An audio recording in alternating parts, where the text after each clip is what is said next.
Пайгамбар алейхиссалам айтты дейт. Кимде-ким төшөгөнө жатарда айтса, Астагфируллахаллази ла илаха илля хуал хайюл кайюм ва атубу илейхи деп 3 жолу айтса.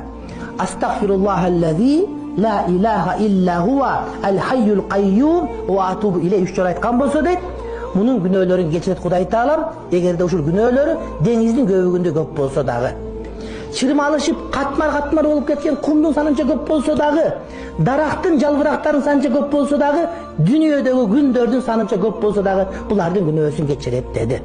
Кимден жатарда астагфируллахаллази хуал хайюл кайюм ва атубу илейхи ушул айта турган болсо, мындан шайтан үмүтүн үзүп, куйругу үзүлгөн субхана жанында бир кез келдириктей болуп, үмүтүн үзүп качат экен. Канча жылдык деп экен. Да бирөөдө болсо бетин тутат экен. Мен буну алып кетиш үчүн канча мээнет кылдым дейт экен. Тирмизи шарифте келет, ким жатаарда жастыкка башын койгондо, оң жан баштап жатып кыбланы карап, ушуну 3 жолу айтып койсо, Астагфируллахаллази ла илаха илля хуал хайюл кайюм ва атубу илейхи 3 жолу айтып коесуз. Эми буну соң караңыз. Пайгамбар саллаллаху алейхи ва саллям 4 улуу пайдасын айткан. Биринчиден, жер бетинде канча кум болсо, кумдун санынчалык сооп жазат деген.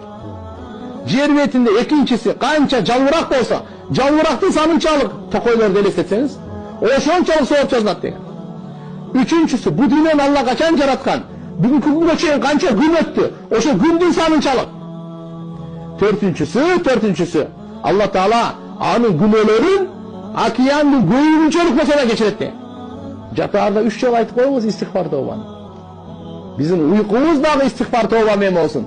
Таң атканда турганда дагы истигфар менен тоба болсун. Тугандар, иншалла, бул өтө улуу.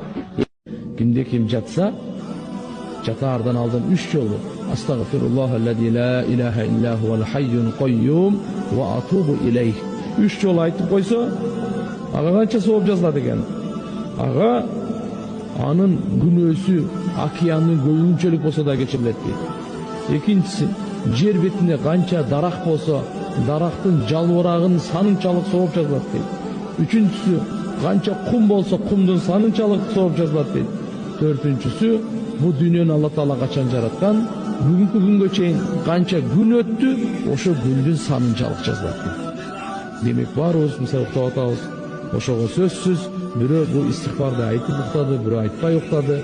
Айтканга ошондой улуу сооп экен. Демек жатаарда бир ошол хадисте оң жаагын жастыкка койгондон кийин айтсын деген да жери бар.